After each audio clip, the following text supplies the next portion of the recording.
have you join us for our Fall 2017 installment of the Sharing Ocean Acidification Resources for Communicators and Educators webinar series, or SOURCE. SOURCE is presented by the National Marine Sanctuaries and Ocean Acidification Program in partnership with Washington State Sea Grant, the Institute for Systems Biology, and of course all of those institutions who present on this webinar as well. Our goal is to provide ocean acidification communication tools to formal and informal educators and stakeholders across the country to promote a more integrated and effective ocean acidification education community. I'm Jen Bennett-Mintz, Education and Outreach Coordinator at NOAA's Ocean Acidification Program, and I'll be moderating today's session. We also have Laura Francis from the Channel Islands National Marine Sanctuary with us, and she will be behind the scenes today helping answer questions from our attendees. We're very excited to have over 140 registrants for today's webinar. We have registrants and attendees from each corner of the US, from Alaska to Maine, Florida to California, and many places in between, along with our neighbors north and south, Canada and Mexico. And also, we are fortunate to have folks from Morocco, the UK, and Brazil to join us as well. That's just naming a few. So thank you all for being here today. We are glad to have such a diverse group and that are able to make it from several different time zones as well. So during the presentation, all attendees will be in listen-only mode. You're welcome to type questions related to technical issues or questions for the presenter into the questions box, and you'll find that at the bottom of the control panel on the right-hand side of your screen. We'll be monitoring incoming questions and we'll respond to them or pose them to our speaker at the end of her presentation. Also, we always welcome your input on what SOURCE webinar speakers you'd like to see or what topics or resources can be covered in upcoming webinars. If you have some ideas for us, feel free to type them into the questions box and we will take those into consideration as we plan for the future.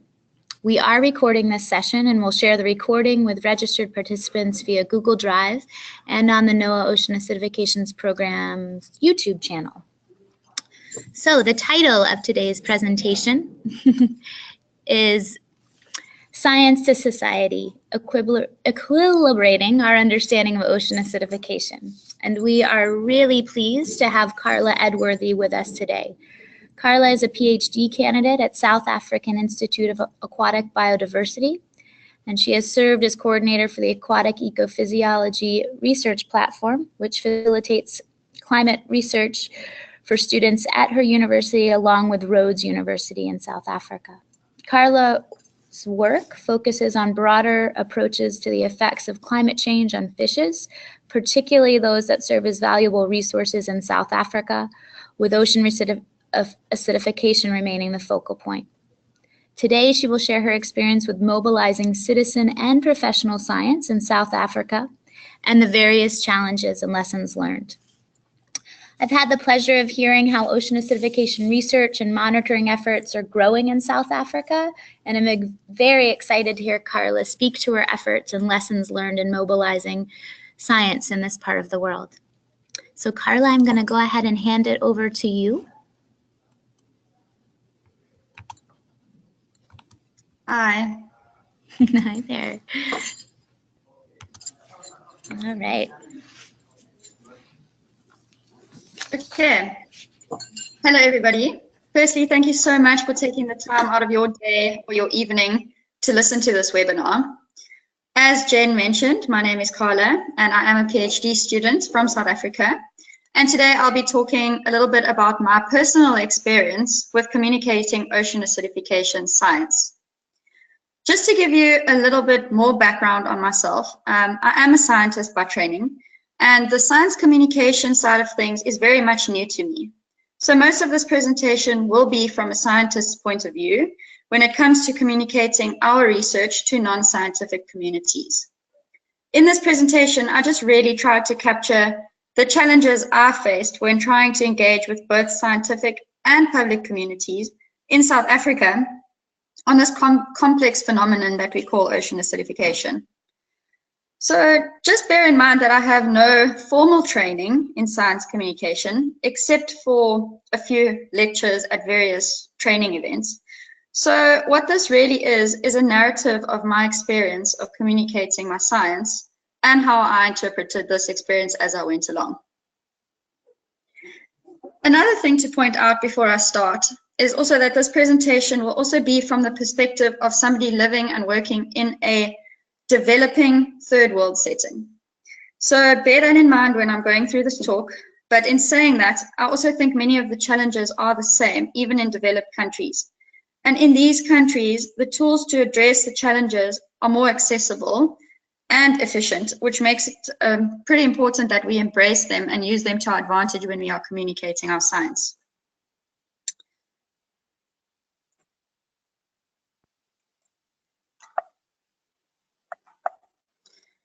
So this is by no means a very scientific presentation, and I have decided to keep the science to a minimum. But first, I do think I need to just briefly introduce this topic of ocean acidification in its most basic terms. I've been told that most of the audience listening today likely already has a basic understanding of what ocean acidification is. But I think an introduction is still important because of the fact that ocean acidification, being such a complex scientific phenomenon, makes it actually really a big challenge we face when it comes to communicating it. So to explain ocean acidification to somebody who has never heard of it, which to me happens really often because somebody is always asking me what my research is about, I really had to apply myself to break down the chemistry of ocean acidification to convey a very basic understanding of how it works to my non-scientific peers, without compromising the truth of the process. So what I would like to do now is just briefly explain ocean acidification in a way that I would to somebody who has no previous understanding of it. I think it's a great idea to have this kind of explanation in your back pocket for when any regular citizen or scientist might ask you what it is. So first, we actually really need to convey the message that ocean acidification is a problem that is caused by humans. The overpopulation of the planet and resultant dramatic increase in carbon producing activities has led to unprecedented changes in our atmosphere. The most relevant here being the increased concentration of carbon dioxide in the Earth's atmosphere, which is obviously caused by activities like burning organic fuels for power, deforestation, and pollution from public transport systems, for example. The amount of carbon dioxide in the atmosphere is currently higher than it has ever been in history and is continuing to increase rapidly. This is a fact, and carbon dioxide concentrations are now constantly being measured in actually many locations across the world. So we are fairly certain that this is happening. So the reason why this is a problem for the ocean is because carbon dioxide is very easily dissolved in seawater, and the ocean is constantly seeking to establish an equilibrium of this gas with the atmosphere. The ocean has therefore absorbed up to 30% of our anthropogenic carbon dioxide emissions, and this has resulted in shifts in the carbonate chemistry. And a pH decline of 0.1 units has already been observed to this day, making the seawater more acidic. It is predicted that by the end of the century, a further decline of 0.3 units is likely to be observed. Although this may seem like an insignificant and small value, considering that pH is measured on a log scale, it's actually showing a decline that is 10-fold decrease in acidity. As I said earlier, this change in pH in the ocean has been measured together with atmospheric carbon dioxide concentrations at various sites, and the relationship between the two is clear. This is clearly documented and discussed in various Intergovernmental Panel on Climate Change reports, and the example from a monitoring station in Hawaii, as given in this graph on the screen, you can see a steep increase in carbon dioxide and a corresponding decline in ocean pH over a decade. But the biggest concern about ocean acidification is actually the rate at which pH is decreasing in the ocean. The current rate of decline far exceeds the rate at which pH has changed in the ocean in the past.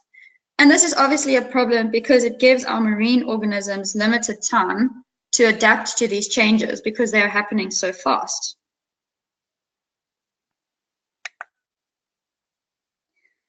So now that we know that ocean acidification is definitely happening and we know what it's all about, you may ask or be asked by somebody, why should we care about ocean acidification? What is ocean acidification doing to our ocean environments, which constitute like 70% of our planet? This question is really important for communication because we need to convince people to act and change. So giving them a good reason to care is obviously a very good place to start.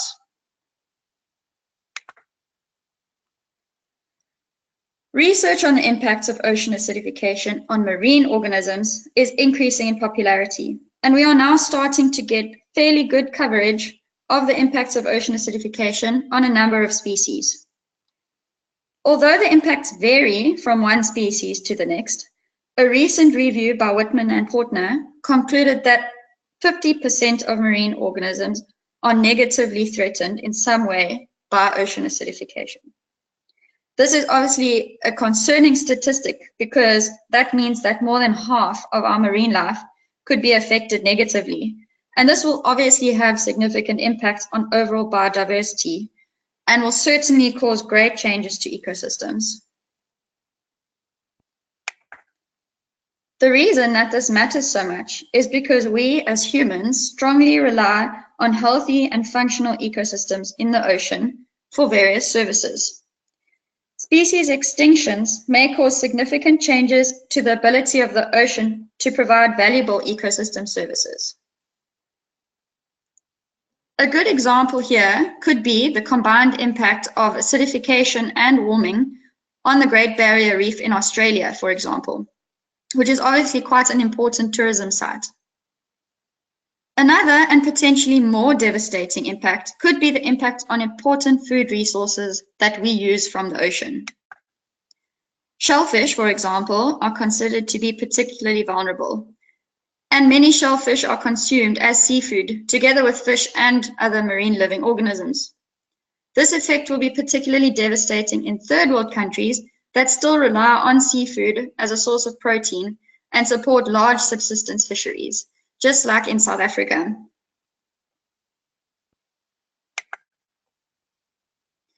Okay, so now we have convinced ourselves that we should care about ocean acidification for a reason that it affects us as humans directly. So we need to communicate this to others that potentially aren't aware of this problem. And surprisingly, not many people are, at least where I come from. But also communicating this is not as easy as it may seem.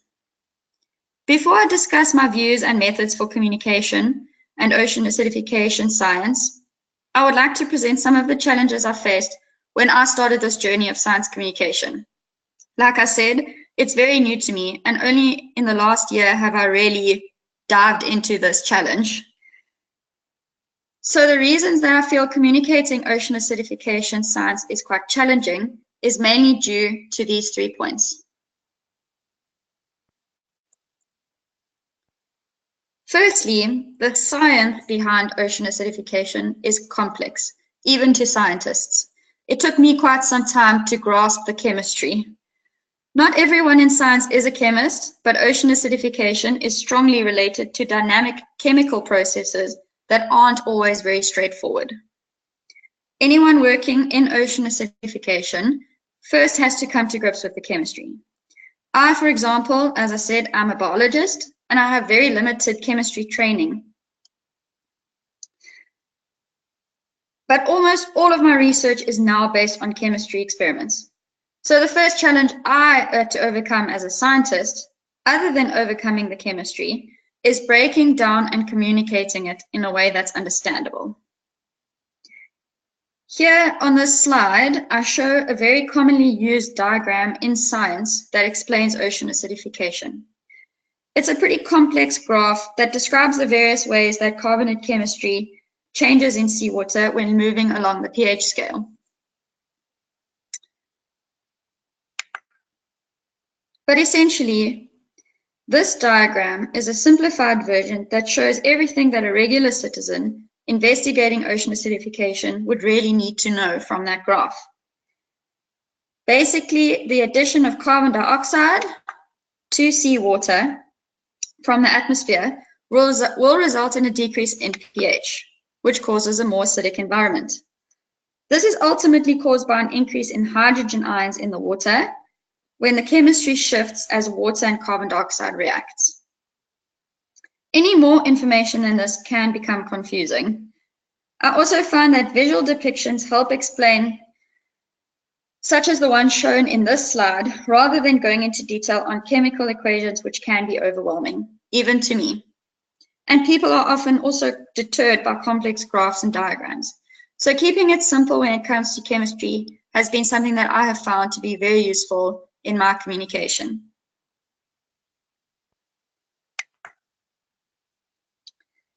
Another challenge when communicating ocean acidification, particularly with the general public, is that it's not something that's actually very obvious and it can't be seen or felt.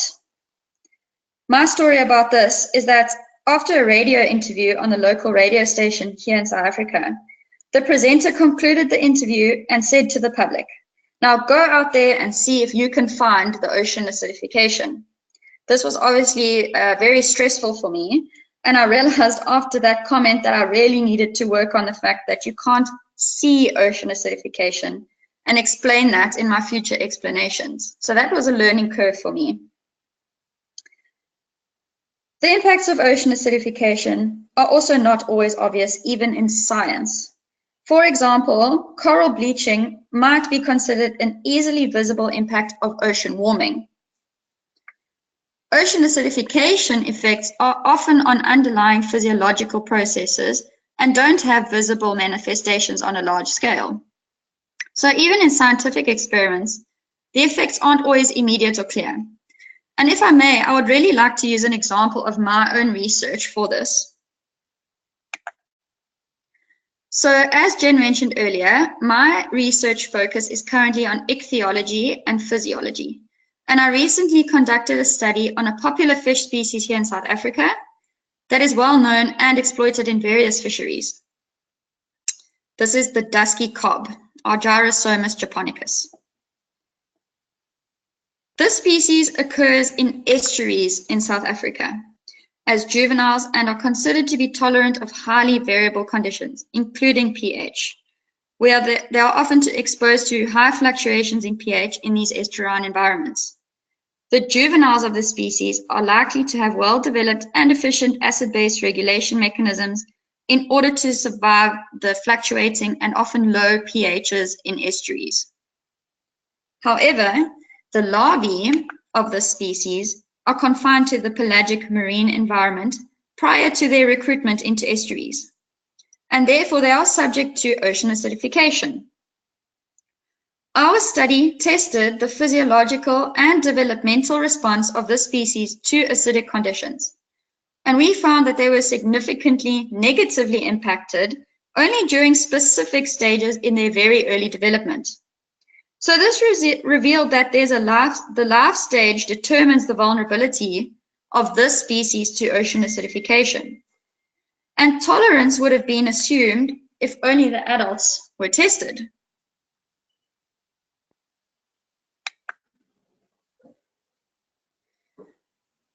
In my training, I've come across very interesting ways that scientists have used to overcome this not so obviousness of ocean acidification impacts. And from this, I could deduce that the best way to overcome this problem is to carefully select really relevant research and test species that have some value or meaning to humans. It sounds harsh to say this, but generally, people tend to care more about things that would have a direct effect on them. My favorite example of some research that was a really creative way of engaging with the public and exploring something that had a direct effect on a community that valued seafood as a part of their heritage. This particular study was by Professor Sam DuPont, who is actually my peer-to-peer program mentor. So he mentors some of my ocean acidification research, and he's a collaborator on my PhD. And him and his colleagues at the University of Gothenburg in Sweden did a study on these shrimp, which are commonly eaten by the community in that area as a form of seafood. This study reared the shrimp in control and low pH treatments. And then they asked some local connoisseurs to evaluate the appearance, texture, and taste of these shrimp without knowing from which treatment they came from. The study found that shrimp reared in the low pH treatments both looked and tasted significantly differently to those that were reared in the control. This research made headlines all over the world, and I think it was a really clever way to gain interest from citizens and get them to explore and understand this topic of ocean acidification.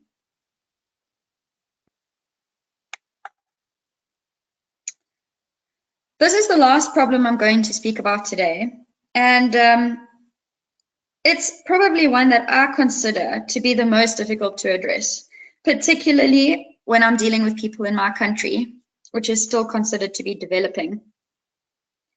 Ocean acidification is a globally generated problem, and generally larger first world countries are the biggest contributors of anthropogenic carbon dioxide emissions. But it is actually the developing countries that are the ones that suffer the greatest consequences, as many of them still rely on small-scale subsistence fisheries and primitive aquaculture practices. And obviously, the persistence of these may be threatened by ocean acidification, even if our contribution to anthropogenic carbon dioxide emissions is not so great. In this case, it becomes very difficult to try and discuss mitigation options in a developing country. And one has to rather promote options for adaptation, behavioral change, and local governance in order to manage the resource and societal damage caused by this global issue of ocean acidification. However, it also needs to be communicated that the root cause, which is global carbon dioxide emissions, needs to be addressed as a matter of urgency. And everybody actually has a role to play in that. So this issue of scale was something I had to pay particular attention to in my campaign to promote ocean acidification awareness here in South Africa, because many people that I spoke to about it were very quick to pass the blame to larger countries with bigger carbon footprints compared to ours. I used this to first explain that even though our contribution as a country is not big, we will certainly take a blow when it comes to the impact on our marine resources, which we need to have a plan to manage and adapt to those changes that are going to take place. Improving our regional understanding and awareness of ocean acidification has to be a priority, and it needs to be addressed at all levels of development. Following this, I then tentatively suggest that every bit counts, and we should aim to improve our activities as citizens to offset our small contribution, no matter how small it might be, even if it's just to set an example to the larger contributing countries. And this has generally been well received in discussion.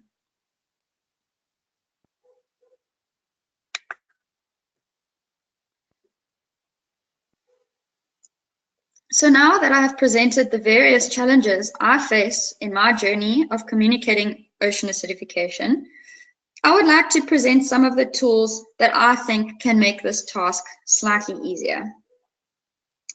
Firstly, I really want to again emphasize the importance of communicating and communicating well.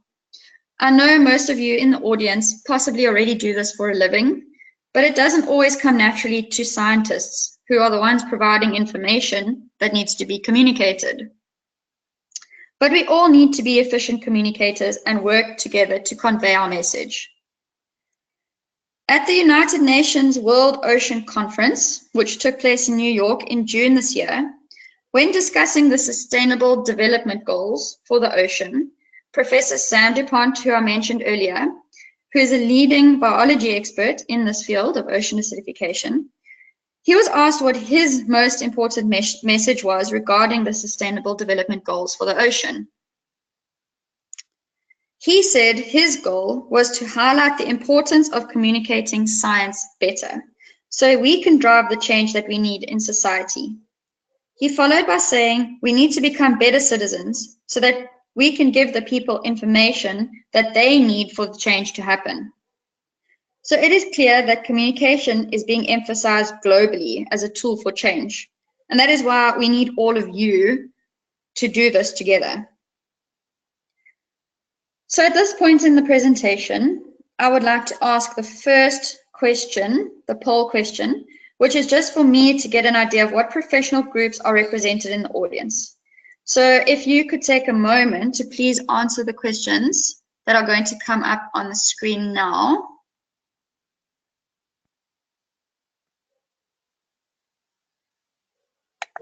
Carla, it is up on the screen, and we have folks letting us know which group they belong to, and we'll keep it open for just a few moments more.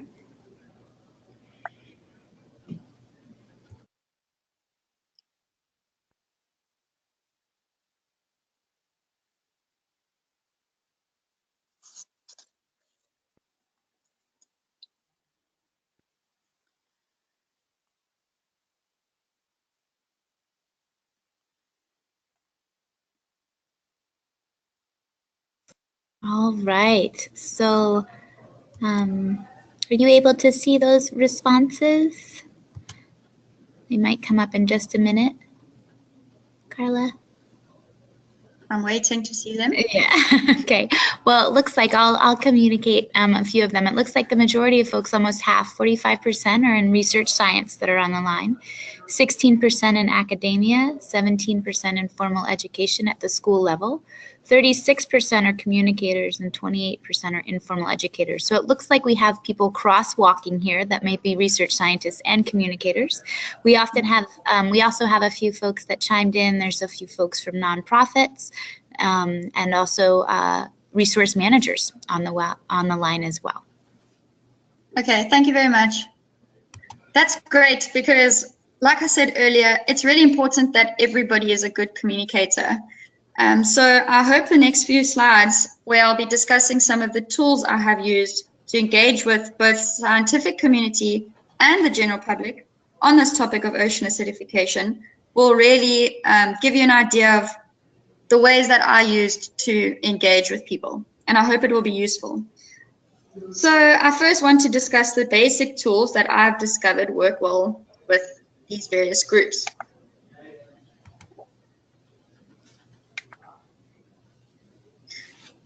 I really tried to cover examples for all professional groups, and the first thing I'd like to suggest is that I find it very useful to use visual tools, particularly engaging with the public. Something I've used to do this is the use of cartoons, for example. So on the screen, there is a cartoon that I made, and luckily I really enjoy drawing, so I made these myself based on some of the data from my research. There are also various other examples of artists that depict climate change in an abstract way, and sometimes this reaches groups of the population that potentially aren't reached by science. Another thing I learned is that people generally respond well to stories, especially about their favorite fluffy animal or charismatic species. So for example, here in South Africa, everyone gives you the time of day if you say to them that all the cute penguins aren't going to have any fish to eat. But some of the time, they don't really care much about the fish itself. Luckily, in South Africa, recreational fishing is a very popular sport. And popular angling species are good discussion points. What this ultimately comes down to, again, is as scientists and communicators, we need to choose relevant research that will engage society on climate matters. And sometimes this involves choosing or discussing relevant species that have some or other direct influence on humans. Another useful thing I have used when engaging with society on ocean acidification is to know some really relevant statistics that actually make sense to people. For example, saying the ocean absorbs up to 30% of carbon dioxide from the atmosphere doesn't have as much impact to somebody as saying organisms are experiencing a decline in acidity in seawater that is 100 times faster than ever before in history. Both quotes are true, but the second one makes more sense to an average person trying to grasp the seriousness of the situation. Finally, I'm really going to emphasize in this talk the use of social media as a tool for communicating ocean acidification. But I will discuss this in more detail a bit later on when I discuss Ocean Acidification Day, which was an event we hosted in South Africa, and how I promoted the event.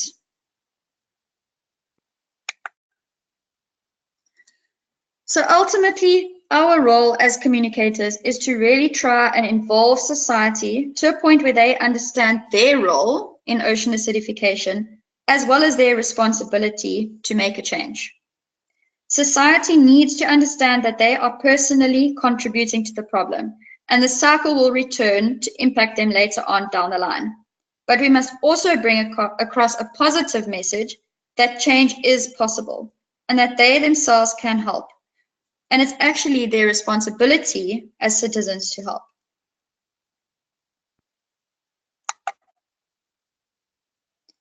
So something that people always ask once you've convinced them that there's a problem and we need to fix it is, okay, so what must I actually do that's going to help? They seek practical solutions, and we should have these in our back pocket at all times. And they are easy enough, and I'm sure most of us have heard them before. But you would actually be surprised how people don't realize that these day-to-day activities can actually make a change. To change daily things like reducing our electricity consumption, our water consumption, assessing our carbon footprint, and developing incentives and goals at a local scale will drive small societal changes that might eventually add up and make a difference. This all needs to be explained in a way that people realize that they themselves can change the way they live, and it will possibly make a difference. So this brings me to this next topic, which is education and outreach to younger generations. I must admit, it was never my plan to be a teacher.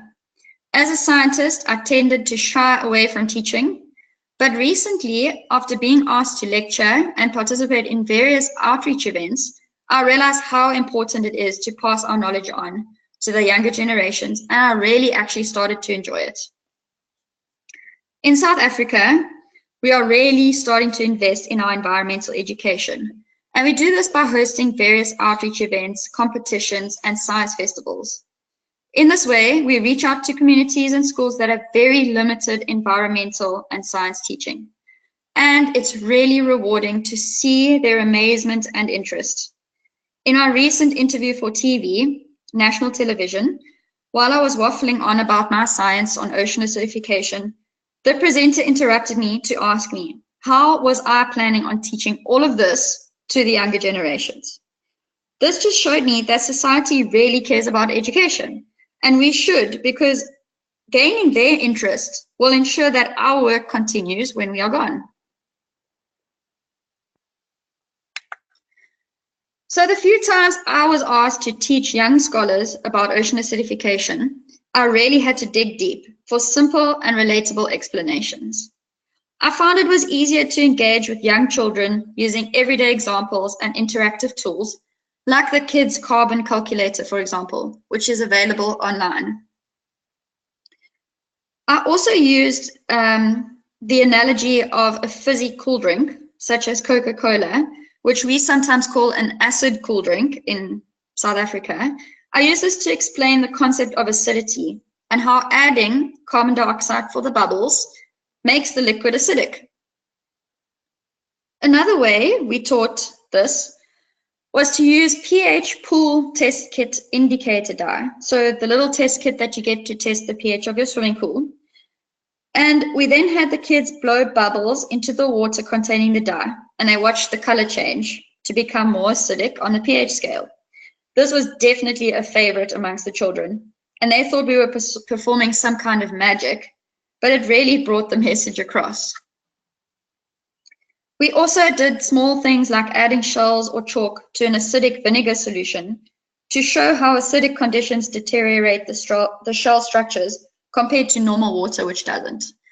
And these are the kind of tools that children really relate to because they can visually see the effects in front of their eyes.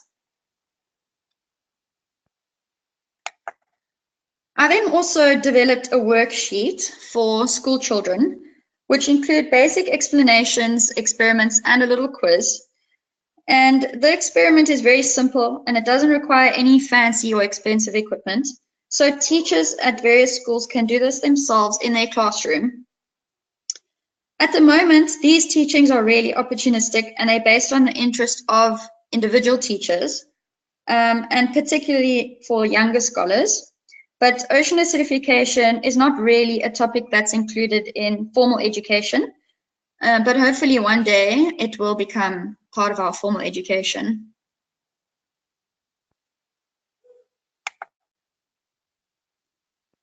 So what I would like to do now to conclude this webinar is take you through my journey of Ocean Acidification Day in South Africa. So we now have another poll question. This is just to give me an idea of if anybody actually heard of OA Day, which is what we called it. And if you could please answer that question now when it comes up. We've got responses coming in, Carla. So. Thanks.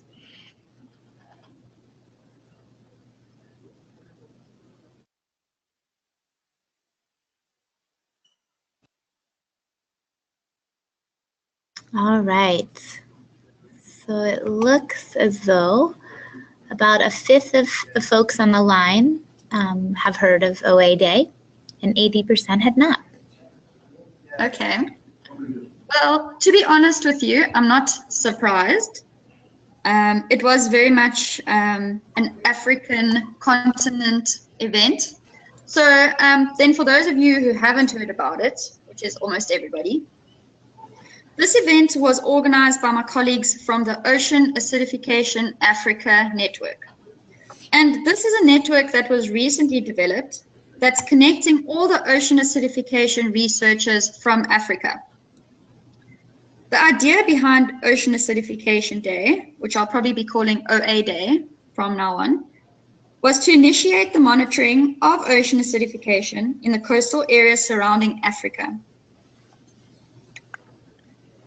If you look at the map here, you can see that currently Africa is very deficient of almost any pH in the ocean data.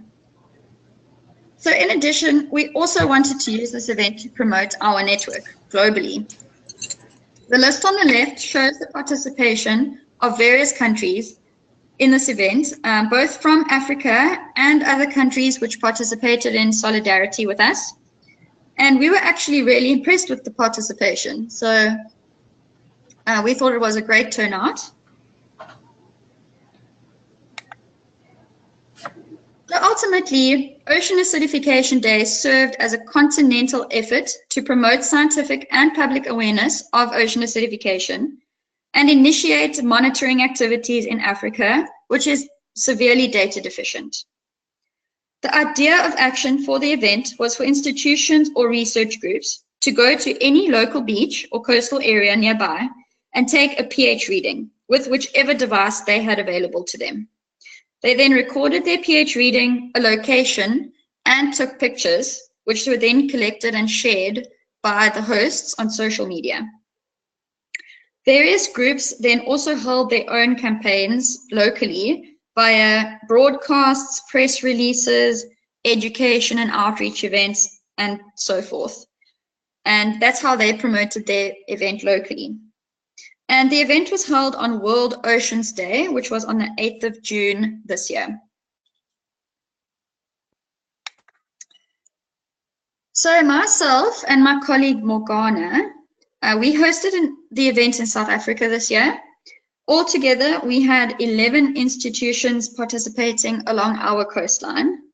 For those of you not familiar with our country, we have an incredibly unique coastline because it supports 3 very distinct bioregions and therefore supports a very incredible biodiversity. Our coastline is also influenced by 2 major ocean currents and oceans, and data collected on OA Day represented all 3 bioregions, including the cool temperate on the west coast, warm temperate on the south coast, and subtropical east coast. The only issue we had was that there was very little quality control over the pH readings because we allowed the institution to use whichever means they had to measure pH. But this data is still really useful to us to give us a baseline understanding of what is actually happening along the various regions along our coast, because we actually had no idea previously. And this is considered a pretty good starting point, considering that so little data has previously been available. We engaged with research groups mainly via personal connections and friendships and relationships, as well as email, social media, and by the end of the event, we had been covered on various local radio stations, as well as on national television. And I will show a short clip of that a bit later on, after the presentation.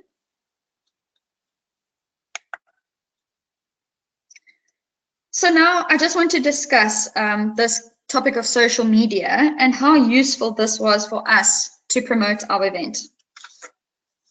Again, I think there's the last poll question about social media that will come up now. Yep, it's there. So Carla's curious what social media platforms anybody on the line communicates with, or perhaps you don't communicate or use other platforms that aren't listed.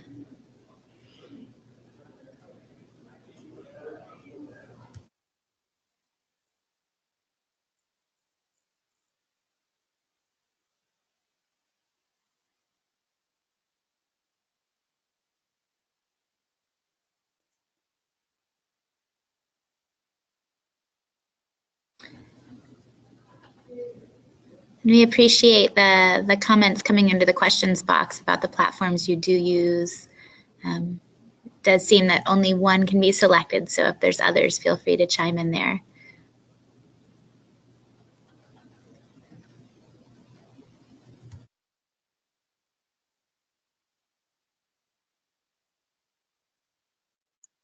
All right, Carla, it looks as though about half of the folks on the line use Facebook, 12% Twitter, 2% Instagram, 10% do write blogs or web stories, and about a third or other I don't communicate via social media. We've got some great comments that folks use all of them. And additionally, a few folks on the line use Snapchat as well. Great, thank you very much. So Facebook and Twitter are always very popular, and these are the means we use most of the time. So for our event, social media was a really great help trying to get our word out there. So my example here is from our meeting and interview on a local radio station in the town where I live. The 2 presenters that hosted me are passionate about environmental issues, and they have a daily lunchtime show. And every Tuesday, they have an hour-long environmental-related discussion, usually with invited guests, which obviously on this particular day was me. Neither of these 2 presenters had ever heard of ocean acidification, but they were really interested. So following the event, they posted various information about ocean acidification and OA Day on their Facebook and Twitter page, as well as my contact information. People like this are really useful to have by your side because they have plenty of followers on their social media pages. So automatically, your information reaches a much larger audience. I definitely don't have this many followers on my Twitter page. We had this interview before Ocean Acidification Day, and I actually had a few messages from the public asking me for more information following this broadcast. Moving on to Ocean Acidification Day in South Africa.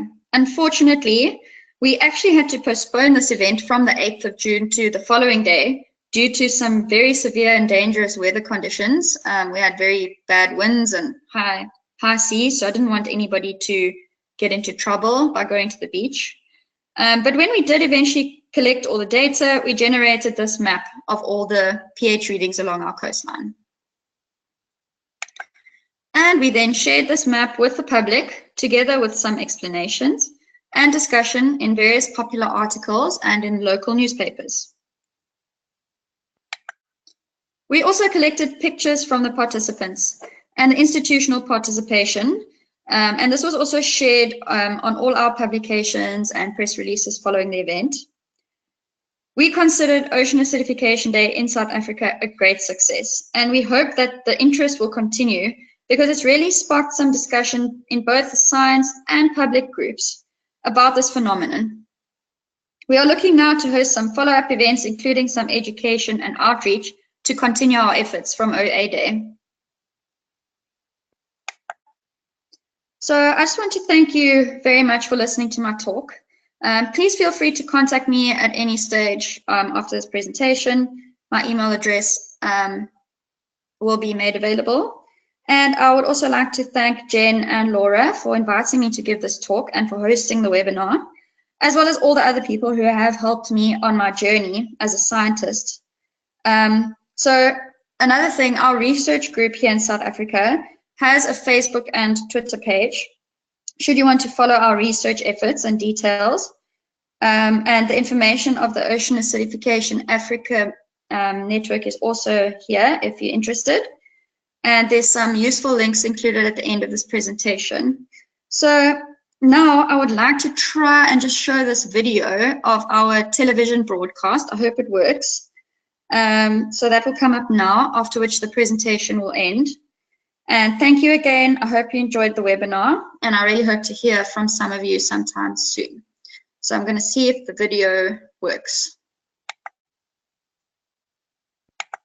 Well, here at home, climate change is believed to be causing a more acidic ocean. Little is known about the effects that this will have on the environment as a whole. 23 research institutes are testing for ocean acidification along the South African coast. They hope the research will prompt a response from the scientific community and the public at large about this relatively unknown phenomenon. Not just the beach. These researchers are testing the pH levels of the water. A more acidic ocean will dissolve or lower shell production in shellfish. But scientists are not sure what impact this will have on the ecosystem as a whole. Things like oysters or mussels and those kinds of harvestable resources will slowly become, populations will decrease of those different organisms. So I think that's where the beginning starts, but thereafter a lot more research needs to be done into how that will affect the ecosystem on a bigger level, because obviously other organisms feed on those things, other animals feed on it. Ocean acidification, a relatively unknown term, is believed to be caused by climate change. The idea is really just to get the public involved in understanding and sharing information about this phenomenon. The impact we'd like to have is to really begin among the scientists. We would like to start the monitoring process of ocean acidification along the South African coast, as well as across the whole continent. The research team will collate the information received and bring it to the public's attention. The project is seen as a big step forward for marine protection and food security in Africa. Michael Dorfling, SABC News, Port Elizabeth. That concludes my talk. Thank you very much. Thank you, Carla, for sharing your journey in science communication and really valuable perspective you bring from your home country and lessons learned and tools you've used to communicate and educate about ocean acidification. So we do have some great questions that have come in. Now is a great time for other folks. If you have any questions, please do go ahead and type them into the questions box. So Carla, our first question, and I think you may have actually gotten around to this, but when placing ocean acidification in the context of organismal responses, do you find that using local examples is more effective than using global examples? Yes, definitely. I think we have really started to realize the importance of local monitoring, because nobody in South Africa really, for example, even knows much about the Great Barrier Reef or something like that that always makes headlines. And I think people are really concerned about their own well-being, which is obviously it's reasonable. So if using examples of species that are part of their everyday lives, the message comes across more strongly, definitely. Great. Another question, sort of that, from that first information you presented, is do you use the same general when you were walking us through ocean acidification and how you might present it? A question came in about whether or not you use the same general overview of OA for both scientists and public citizens, or do you use a more detailed descriptions for scientists? If both, do engagements with scientists and end up delving into more detailed and specific discussion? Yes, so questions in there. I know exactly what you're asking, and I think you kind of have to gauge the level of understanding of the person that you're speaking to at the time.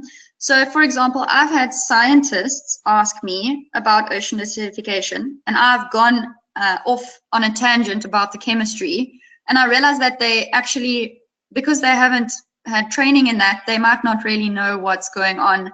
And on the other hand, I've had a member of the public who has no scientific background, having actually read a lot about ocean acidification. They seem to know more than what you would expect. So it's been an interesting learning curve for me, and I've had to learn to really adapt to the specific audience that I'm speaking to. But generally, if I'm giving a presentation or something to scientists at a conference, I would go into a bit more detail on the chemical processes, and whereas if it's a public lecture, I would keep it simple. But when having discussions, I really like to try and gauge the understanding of the person I'm speaking to. And if I can discuss details, I will definitely do that, because the more we understand, the better. So it's very variable between person to person, if that answers the question. Thanks, Carla. Yeah, if there's a follow-up, feel free to keep the conversation going in the questions box. We have another question for you. So do you find the citizens you interact with are mostly ignorant of ocean acidification or active deniers of anthropogenic causes, which is such a tough issue in the US? Do you find active resistance to your presentations? Incredibly, I have not actually met any deniers yet in my conversations, which is great, because I think it's a very difficult thing to address, and we need to be really well equipped to have that conversation.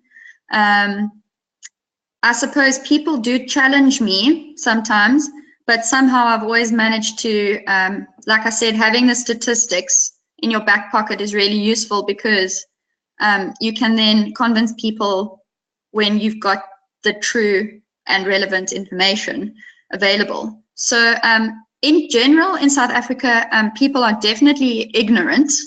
Not me. I mean, I would say 8 out of 10 people that I speak to have never even heard the word ocean acidification. And that's why it's really important for us to start communicating this as a matter of urgency, because it's so unheard of. But when I do discuss it, it's generally well received, and I get a lot of interest because people are hearing more and more about ocean warming and sea level rise, and usually those discussions come up at the same time, and I then I just guide the conversation to bring across this understanding that things are changing and we need to address that. So I luckily have had a good experience with conversations with people around here, and it's nice to share information with people that they didn't know about and see how they accept it and actually pursue it with interest. So that's the current situation here, which is great. Yeah, that is wonderful. And actually there was a question from someone else, and I think you just hit on it. So if you'd like to add more, feel free. There's a gentleman on the line that's in an area that's highly dependent on the lobster fishery. And but most of the research deals with many stressors, warming, salinity, and he's wondering how we combine talking about ocean acidification with the total climate picture. Well, it's definitely, we have to consider that. So something that I discussed in depth with my previous research is that even if the effect of one stressor, like ocean acidification on a lobster, for example, isn't lethal, it may be changing that organism's ability to maintain their integrity or survive under multiple pressures. So it's very, very important that we discuss that this is one stressor of global change, but there are various other things at play here. And science, it's difficult to measure all of these things at the same time, but science is definitely moving towards that, to measuring multiple stresses. And the discussion should really be around this whole concept of global change and all the pressures that our human activities are putting on marine life, and that these multiple pressures are making it really difficult for organisms to manage.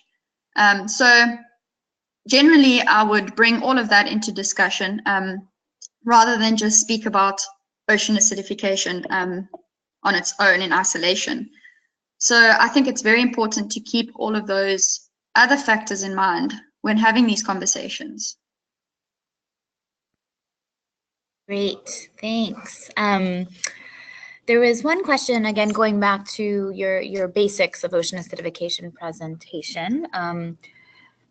There was a question of why that didn't include anything about CO3 and shellfish, so calcium carbonate, and if there was a reason for that. The reason I didn't include it, well, I think I mean, I did mention that shellfish are particularly threatened, and that is due to the issue of carbonate.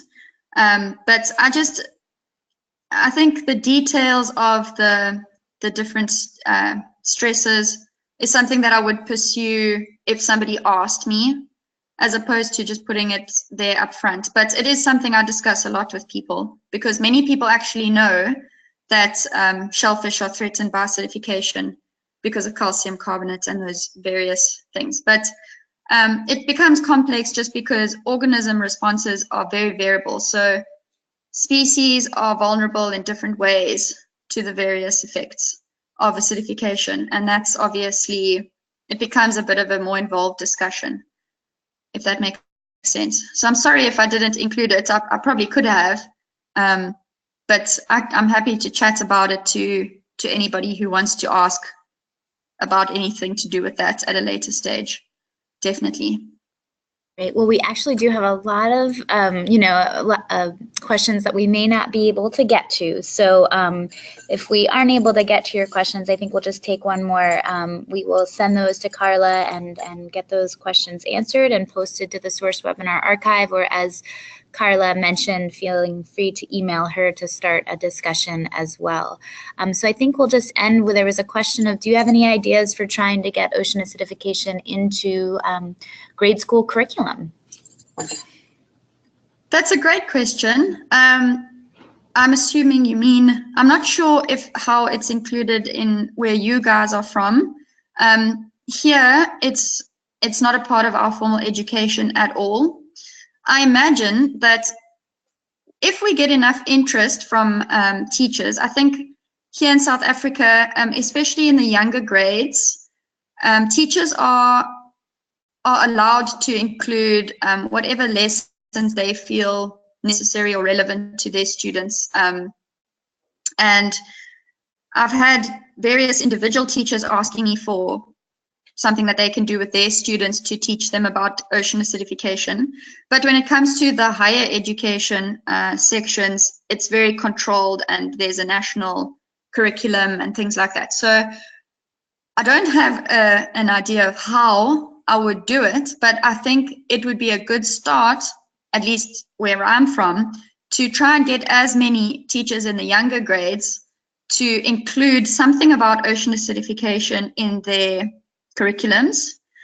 And then I suppose it would be more if there's enough interest, and I had a collective interest and could put forward a proposal, maybe it could be considered by the stakeholders and the government to include it into official curriculums. But I imagine that would require quite a bit of work, and it would be quite a extended process. I'm not sure if it would happen, but it's worth a try. I'm not sure how it works in different areas, but that's our situation. Great. Well, thank you. Our time is coming to an end, but Carla, thank you so much for your thoughts and a really fantastic presentation. And we want to thank everyone on the line for attending the SOURCE webinar today.